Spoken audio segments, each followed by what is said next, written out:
شخص بڑی دور سے آیا. اس نے کہا حضور مجھے نا لمبی باتیں یاد نہیں رہتی, 2 باتیں بس بتا دیں میں عمل کروں تو زندگی بن جائے, 2 باتیں. تو حضرت علی فرمانے لگے لمبی امیدیں نہ لگانا, لمبی امیدیں نہ لگانا, موت کا پتہ نہیں کب آ جائے. منصوبہ بندی ضرور کرنا آنے والی نسلوں کے لیے, اپنی ذات کے لیے لمبی امیدیں نہ باندھنا, یہ بھی کر لوں گا یہ بھی کر لوں گا. ہم ریٹائر نہیں ہوتے زندگی بھر, پلان پہ پلان, پلان پہ پلان. تو اگر ہم پلان کر رہے ہوتے ہیں تو جو ہمارے نیچے ہوتے ہیں وہ ہمیں ریٹائر کرنے کا پلان کر رہے ہوتے ہیں.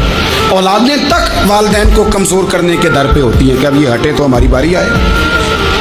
حضرت علی فرمانے لگے 2 کام, ایک تو لمبی امید نہ باندھنا, اور دوسرا فرمایا اپنے نفس کی خواہش کی پیروی سے بچنا.